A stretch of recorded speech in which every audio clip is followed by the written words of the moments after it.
Alors, donc, on termine maintenant cette partie de pile électrochimique. Donc, troisième vidéo, c'est cette partie, bien la dernière vidéo. Donc, on va essayer de terminer dans cette partie la charge débitée par la pile. Bien, c'est la capacité d'une pile. La capacité qui est d'une pile est la charge électrique qu'elle peut débiter avant arrêt. Bon, en notant le XIF, l'avancement final de la réaction de fonctionnement de la pile, et Z, le nombre d'électrons échangés dans l'équation de la réaction. Donc, un simple bilan conduit à la formule qui est égale Z fois E fois le nombre d'Avogadro en A multiplié par XIF. XIF. Avec E, c'est la charge élémentaire. Et NA, c'est le nombre d'Avogadro. Donc, on va essayer d'essayer d'obtenir cette relation en utilisant le pile de Daniel. Donc, il ne faut pas prendre cette formule par cœur telle qu'elle est. Non, il faut suivre en fait la démarche que je vais faire ici pour obtenir l'expression de la charge débitée ou bien la capacité d'une pile.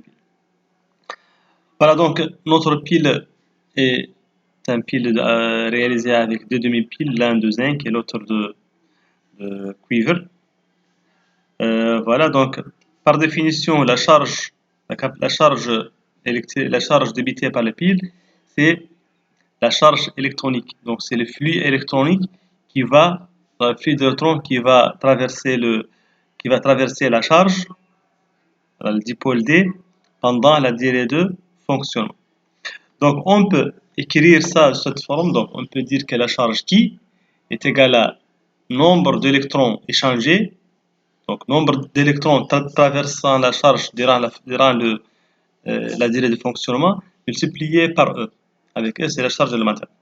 Donc on va essayer de trouver l'expression de nombre d'électrons qui traversent la charge durant le fonctionnement et finalement on peut calculer la valeur de la charge. Voilà, donc pour cela on va revenir à l'équation de notre réaction de pile.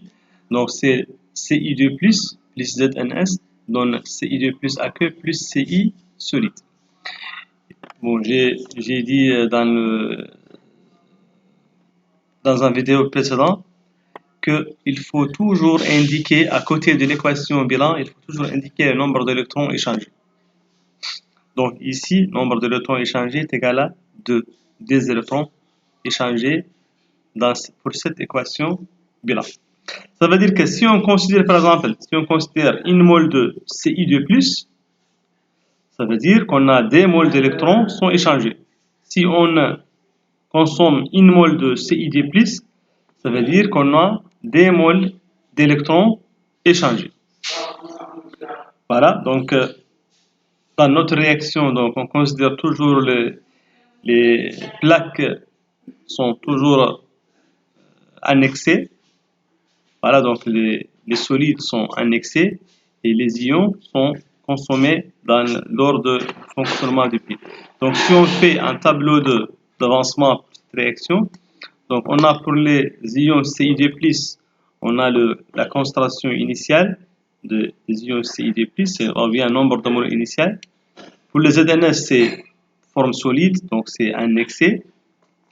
Voilà, pour les ZND plus A15, on a aussi une quantité initiale, c'est Ni de ZND plus. Pour le cuivre solide, c'est toujours annexé, donc c'est une plaque métallique. Donc c'est lors de fonctionnement de pile, c'est toujours annexé.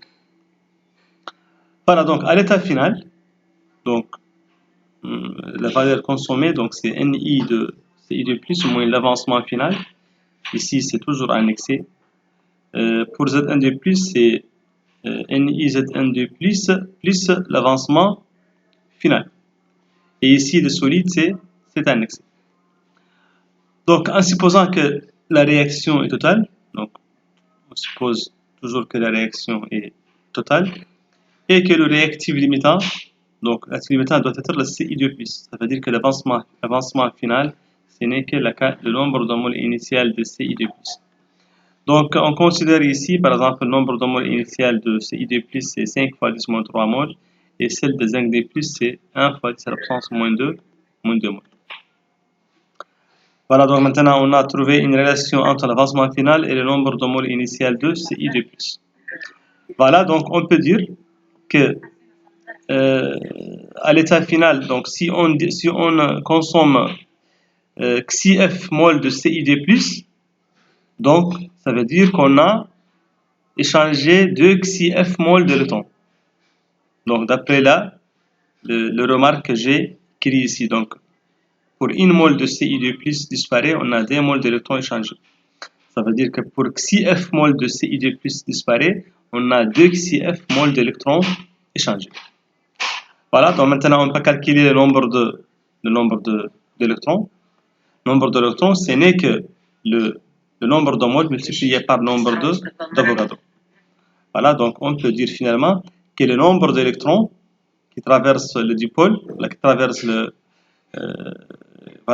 dipôle D, est égal. Donc c'est le nombre de moles d'électrons, c'est dxif multiplié par le nombre d'Avogadro. Donc Na. Donc finalement, on trouve la valeur de la charge qui, c'est 2xif fois Na fois E. Donc dxif fois Na fois E. Donc généralement, on a donné ici la formule, c'est lorsqu'on a Z électrons échangés, le nombre de la charge est égal à Z fois E fois Na fois xif. Mais il ne faut pas toujours prendre cette valeur par cœur, donc il faut essayer de faire un bilan, un tableau d'avancement et essayer de trouver l'avancement maximal en fonction des données. Puis, un simple raisonnement, il donne la valeur de la capacité de notre pile. Donc, on peut finir ça par une petite remarque. Donc, en notant on note le Faraday, c'est le nombre d'Avogadro multiplié par E.